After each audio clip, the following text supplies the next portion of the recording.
This video update brought to you by Bonafante Friction, high quality bell housings. Make them frisky. All right, we're joined in the media center by our qualifying leader in Top Fuel, Antron Brown, defending world champion. And Antron, how important it is to you to come out, run quick on Friday here at Phoenix and, kind of say, hey guys, I'm still here. And also, were you thinking you'd go that quick in the hotter session? Well, the thing about it is that even though the heat was out there, the sun was going down quick, so the track temperature got cooler. Track temperature was 10 degrees cooler than the first run. And the first run, for some reason, is our Matco cars, we've been working on some different things, and when we came out to Pomona, we didn't qualify exactly where we wanted to qualify, but we were very competitive on race day, and we just lost a close race the second round to Kalitta.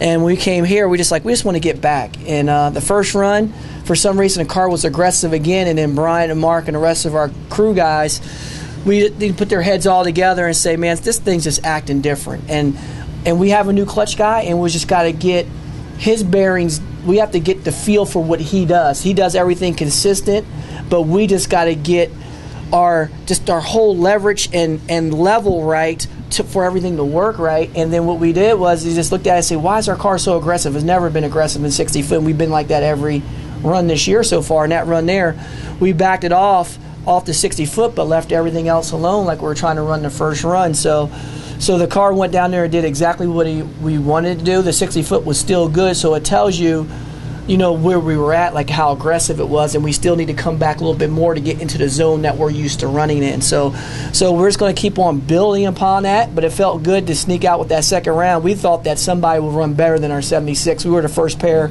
down the racetrack. We felt, though, that it was like maybe a 73 or 74 out there that somebody was going to run, and we figured that our car, if we got everything right, that we'll run in that 74 to 76 range, and we ran that 76 range. So we'll take and we'll build on it tomorrow, but if this feels good that we're in the show in a good spot, so if we could try to stay in those top 5 positions for race day on Sunday, that's where our game plan going to every race is to set up so we can be in a good position to strike on Sunday where you get all those crucial points.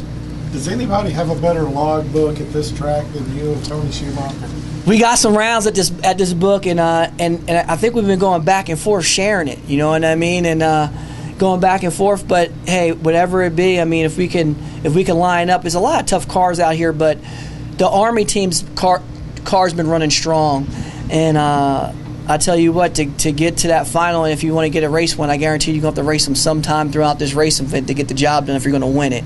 And that's going to be a hard feat. So we got to keep on being poised, Bob, and putting that work in. That's the crucial factor, is that you can't sleep on any of these cars out here because they take your lunch. You know what I mean? And Kalitta's running strong, and Lucas is looking good, and Torrance, he's coming out. He's not playing.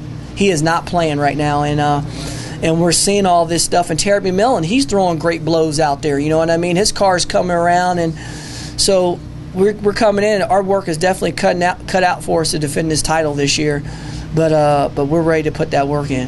Has Torrance become a thorn in your side yet? Man, let me tell you something. Steve-O's always been a thorn in the side, and I know it's a matter of time because he knows our record. I never knew what the record was, but we haven't lost to his team yet in our whole career yet.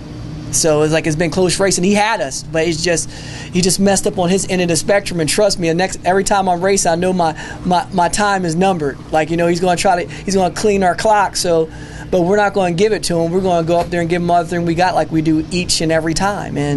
But he's got an exceptional team. His crew chief Hogan is unbelievable. And Alan Johnson, they share information with Alan's cars and everything else. So they got all the same amount of data that we have on our 3-car team.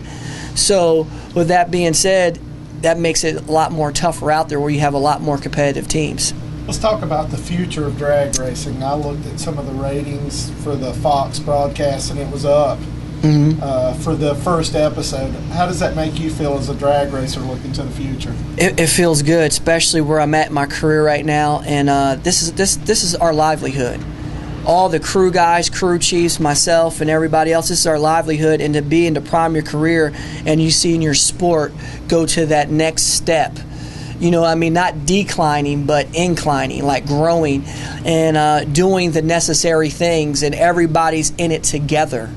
not just the sanctioning body, but all the teams, all the team owners, everybody's around here. We're trying to make it go, and that's what it's going to take to make it go, especially the way things are. And that live TV package is the closest thing that you can have to being here in person. Because we know if we could bring people that's never been to never been to an NHRA Male Yellow race, and you bring them here in person, we got professional baseball players here today. They came up to me, got the Cy Young, we're like, brother, this is crazy. This is like, it touches you. And now we're going to capture that and bring that to you live. I mean, if we can do that, this will be like Super Bowl every weekend we're on. Have you seen NHRA drag racing more unified than it has been going into this season? I think this reminds you how drag racing was back in the 80s. That was the booming years, the late 80s to early 90s, where our sport really soared. It roared. Like, with the TV packages from those days to now, where it's getting like it used to be. And I think it's going to be better where you're going to see it grow with new teams, new people, like Leah Pritchett's out with different deals. Clay Milliken's here now on a full-time basis. You're seeing new people starting to grow, and as we get those new people established, we can get more established, and that's what's going to take our sport to another level with the TV package. Any other questions for Antron?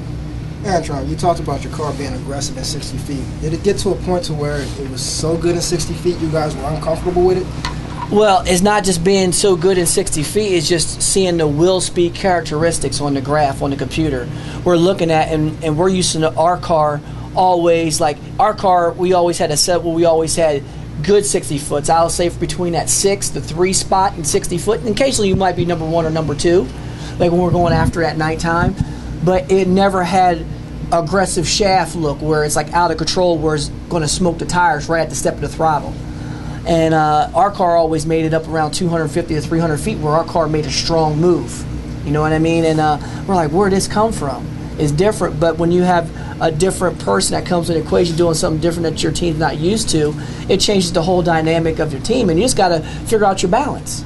And that's where we're at right now, is figuring out that balance to get back in that comfort zone, where not just only you're quick, but you have efficient runs where you're getting the most out of the racetrack, but your car can do it the majority of every run that you step up. And that's how you win rounds, and rounds wins races, and races win championships. And that's always been our formula.